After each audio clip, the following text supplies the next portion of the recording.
bij de opening van het museumjaar 2026. De volgende expositie is eigenlijk een hele kleine. De stap naar Annie M. G. Smit.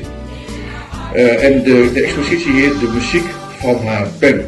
Dames en heren, het museum van Willem.